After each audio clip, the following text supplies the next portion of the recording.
स्वागत है। आज हम एक बहुत ही दिलचस्प किताब के एक अध्याय पर बात करने वाले हैं। किताब का नाम है द लेजेंड माइंड और इसे लिखा है SKR यानी सोनू कुमार ने। हमारे पास इस किताब के कुछ हिस्से हैं और इसका कवर ही आप देखिए काफी अनोखा है। इस पर लिखा है थर्ड आई ओपनर। ये किताब भगवान शिव को समर्पित है और लेखक का अंदाज भी बहुत खास है। वो बार बार जय गुरुदेव का इस्तेमाल करते हैं और एक्रोनिम लेजेंड का मतलब भी बताते हैं, legacy even God and not demons. आज हम इसके चैप्टर 12 में थोड़ी गहराई से उतरेंगे, जिसका टाइटल है फॉरगिव लाइक अ गॉड, मतलब ईश्वर की तरह क्षमा करें।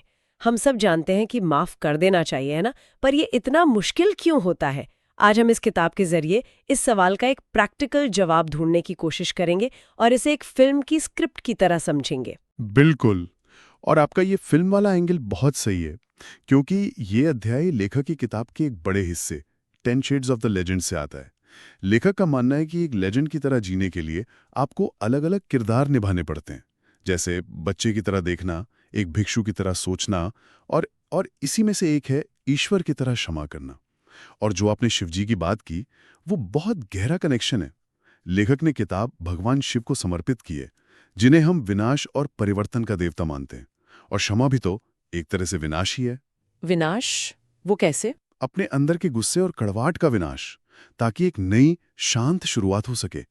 इस नजरिए से देखें तो थर्ड आई ओपनर का मतलब भी साफ हो जाता है। वाह, ये तो शुरुआत में ही एक नया नजरिया मिल गया। तो चलिए इस फिल्म का पहला सीन शुरू करते हैं। लेखक कहते हैं कि ईश्वर की तरह क्षमा करना कोई कोई बटन दबाने जैसा काम नहीं है, बल्कि ये आपके देखने के नजरिए में एक बहुत बड़ा बदलाव है। ये बदला लेने या इंसाफ की जिद को छोड़ने और अपने लिए शांति चुनने के बारे में है। पर यहाँ सबसे जरूरी बात जो मुझे लगी वो ये है कि लेखक ने पहले ये समझाया है कि क्षमा क्या नहीं है। पहली बात, माफ करने का मतलब भूलना नहीं है। दूसरी, इसका मतलब ये नहीं कि आप गलत को सही ठहरा रहे हैं। और तीसरी, जो मेरे लिए सबसे बड़ी राहत की बात थी, कि माफ करने का मतलब सुलह करना जरूरी नहीं है। हाँ बिल्कुल, कि उस इंसान से वापस रिश्ता जोड़ना जरूरी नहीं है। अक्सर हम पर यही दबाव होता है ना कि सब कुछ ठीक करके वापस पहले जैसा हो जाओ। ये बहुत जरूरी पॉइंट है। मतलब लेखक ने माफी के कॉन्सेप्ट से सारा बोझ ही हटा दिया। इसे इस तरह अलग अलग करके समझना बहुत जरूरी है। ये एक ऐसी चीज है जो पूरी तरह से हमारे मन के अंदर होती है। इसे एक मिसाल से समझते हैं।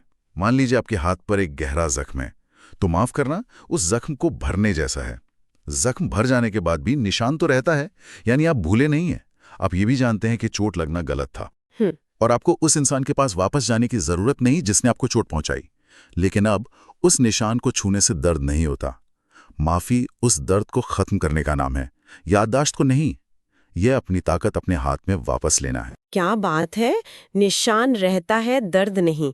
ये तो पूरी बात को एक लाइन में कह गया। तो चलिए अब इस फिल्म के स्क्रीन प्ले पर आते हैं। लेखक ने इस सफर को 4 एक्ट यानी 4 कदमों में बांटा है। तो एक्ट 1 ओपनिंग सीन है, दर्द और गुस्से को स्वीकार करना। लेखक कहते हैं कि पहले आपको अपने दर्द के प्रति पूरी तरह ईमानदार होना होगा। आप उस चीज को माफ नहीं कर सकते जिसे आपने पूरी तरह से पहचाना ही नहीं है। इसके लिए उन्होंने जर्नलिंग यानी लिखने का सुझाव दिया है। सोचिए, ये हमारी फिल्म का वो पहला सीन है जहां हीरो या हीरोइन एक बंद कमरे में बिना किसी फिल्टर के अपनी सारी भड़ास, अपना सारा गुस्सा और दर्द एक डायरी में लिख रहा है या लिख रही है। और ये मनोवैज्ञानिक रूप से एक बहुत ही शक्तिशाली कदम है। इसे अफेक्ट लेबलिंग कहते हैं। रिसर्च बताती है कि जब हम अपनी भावनाओं को पहचानकर उन्हें नाम देते हैं या लिखते हैं, तो हमारे दिमाग का जो इमोशनल हिस्सा है, एमिगडाला, वो शांत हो जाता है और तार्किक हिस्सा यानी प्रीफ्रंटल कॉर्टेक्स वो ज्यादा सक्रिय हो जाता है। तो लेखक अनजाने में एक वैज्ञानिक रूप से सिद्ध तकनीक का सुझाव दे रहे हैं।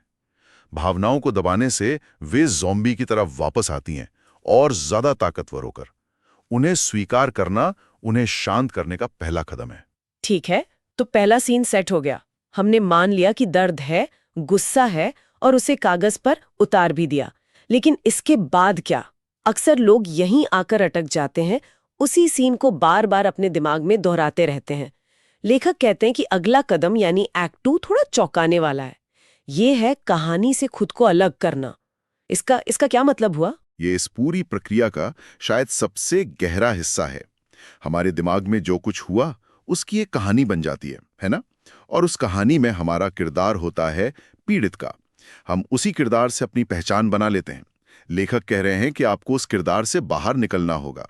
तो इसका मतलब ये हुआ कि अगर किसी को ऑफिस में पॉलिटिक्स की वजह से नौकरी से निकाल दिया गया हो, तो वो सिर्फ मैं वो हूं जिसके साथ अन्याय हुआ वाली कहानी में ना जिए, बल्कि याद करे कि वो एक पिता, एक अच्छा दोस्त या एक बेहतरीन शेफ भी है। क्या यही मतलब है? बिल्कुल, एकदम सही पकड़ा आपने। आप सिर्फ वो घटना नहीं है जो आपके साथ हुई, आप उससे कहीं ज्यादा बड़े हैं। अपनी पहचान को उसे कहानी तक सीमित कर देना खुद को एक पिंजरे में बंद करने जैसा है। और यहीं पर लेखक एक और बात कहते हैं।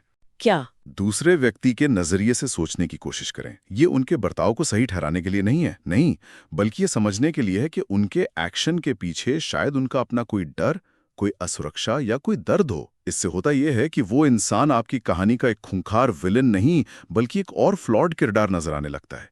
और जैसे ही ऐसा होता है, इंसाफ की जिद कम हो जाती है, क्योंकि आपकी शांति अब उसके कर्मों पर निर्भर नहीं रहती। ये तो पूरा पर्सपेक्टिव ही बदल देता है।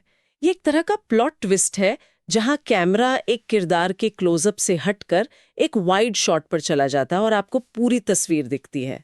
अब आता है एक्ट 3, फिल्म का क्लाइमैक्स, भावनात्मक कर्ज को छोड़ने का चुनाव करना। लेखक इस पर बहुत जोर देते हैं कि ये कोई अपने आप होने वाली चीज नहीं है, ये एक एक्टिव फैसला है, एक संकल्प। और इसे करने के लिए 2 बड़ी दिलचस्प तकनीकें भी बताई हैं। पहली है प्रतिज्ञान, यानी खुद से बार बार एक बात कहना, जैसे मैं इस दर्द को इसलिए नहीं छोड़ रही क्योंकि वे इसके लायक है, बल्कि इसलिए कि मैं शांति की हकदार हूं। ये तो हीरोइन का एक पावरफुल मोनोलॉग हो गया। हाँ, बिल्कुल। और दूसरी तकनीक है विजुअलाइजेशन। ये फिल्म का स्पेशल इफेक्ट्स वाला सीन है। आप कल्पना करें कि आपका दर्द एक भारी पत्थर या एक काले बादल जैसा है और आप उसे अपने हाथों से दूर धकेल रहे हैं और वो हवा में घुलकर गायब हो रहा है। हाँ, ये असल में हमारे दिमाग को रीप्रोग्राम करने जैसा है। ये तकनीकें सिर्फ कहने की बातें नहीं हैं, ये हमारे न्यूरल पाथवे मतलब दिमाग के अंदर बने रास्तों को बदलने का काम करती हैं। जब आप बार बार खुद को बताते हैं कि आप शांति के हकदार हैं, तो आपका दिमाग उस पर यकीन करने लगता है। और विजुअलाइजेशन तो और भी शक्तिशाली है, क्योंकि हमारा दिमाग असली और कल्पना की हुई तस्वीर में ज्यादा फर्क नहीं कर पाता। ये अपनी कहानी का डायरेक्टर बनने जैसा है। आप सिर्फ किरदार नहीं है जो सब कुछ सह रहा है, आप वो हैं जो ये तय कर रहा है कि अगला सीन क्या होगा। हाँ, मैं बस सोच रही थी कि मुंबई के ट्रैफिक में फंसे हुए अपने गुस्से को एक काले बादल की तरह उड़ा देना कितना मुश्किल होगा। लेकिन हाँ, पॉइंट समझ में आ रहा है।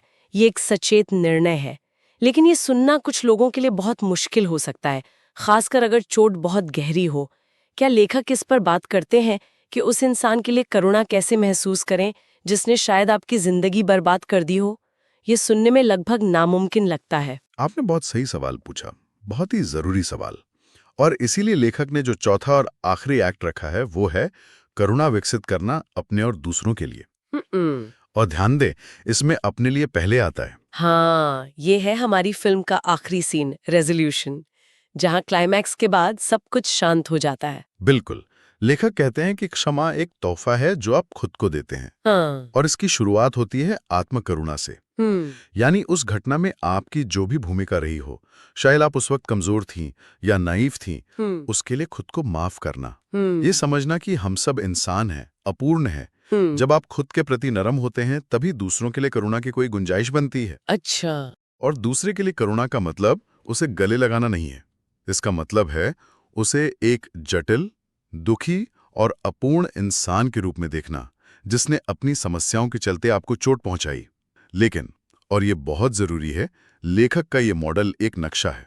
गहरे सदमे या दुर्व्यवहार के मामलों में ये प्रक्रिया एक थेरेपिस्ट या काउंसलर की मदद के बिना बहुत मुश्किल, यहां तक कि नुकसानदेह भी हो सकती है। तो इसे एक शुरुआती गाइड की तरह देखना चाहिए।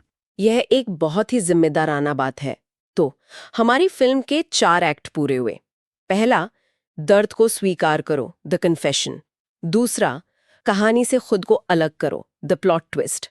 तीसरा, बोझ को छोड़ने का फैसला करो, द क्लाइमैक्स। और चौथा, करुणा विकसित करो, द रेजोल्यूशन। इस पूरी प्रक्रिया का मकसद अपनी शक्ति वापस पाना है। लेकिन कहानी यहां खत्म नहीं होती। लेखक अंत में एक पोस्ट क्रेडिट सीन भी देते हैं जहां वो GOD शब्द को एक नया मतलब देते हैं। और ये इस पूरी फिलॉसफी को एक अलग ही स्तर पर ले जाता है। लेखक के अनुसार GOD का मतलब है G is equal to greatest, सबसे महान, हाँ। O is equal to of का, और D is equal to dominion, universe, प्रभुत्व यानी ब्रह्मांड। Greatest of dominion. हाँ। तो GOD का मतलब हुआ वो जो पूरे ब्रह्मांड का सबसे महान है, यानी स्वयं ब्रह्मांड। अब इसे अध्याय के शीर्षक से जोड़िए, फॉरगिव लाइक अ गॉड। इसका मतलब ये नहीं है कि आप कोई दिव्य शक्ति बन जाएं। इसका मतलब है कि आप अपना नजरिया इतना विशाल, इतना ब्रह्मांड जैसा बना लें, जहां व्यक्तिगत चोट और अपमान बहुत छोटे लगने लगे। ये अपनी कुर्सी से उठकर हवाई जहाज की खिड़की से नीचे देखने जैसा है, जहां बड़े बड़े घर और गाड़ियां भी चींटी जैसी लगती हैं। वाह, ये उस बड़े ब्रह्मांड का हिस्सा बनकर चीजों को देखना है। वाह, ये तो जूम आउट करने का अल्टीमेट तरीका है। तो सोनू कुमार की किताब द लेजेंड माइंड का ये अध्याय माफी पर सिर्फ नैतिक ज्ञान नहीं देता, बल्कि एक practical step by step guide देता है। ये हमें बताता है कि क्षमा दूसरों पर किया गया कोई एहसान नहीं है, बल्कि ये वो चाबी है जिससे हम अपनी मानसिक शांति के जेल का ताला खोलते हैं।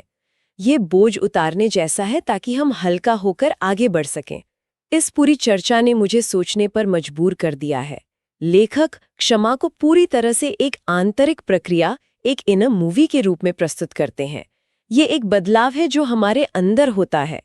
लेकिन यहाँ एक सवाल उठता है, जब कोई अपने अंदर इतनी बड़ी गांठ खोलता है, जब कोई अपनी आंतरिक दुनिया में इतना बड़ा बदलाव लाता है, तो क्या इसका असर अनजाने में बाहरी दुनिया पर भी पड़ सकता है? यही सबसे दिलचस्प सवाल है ना?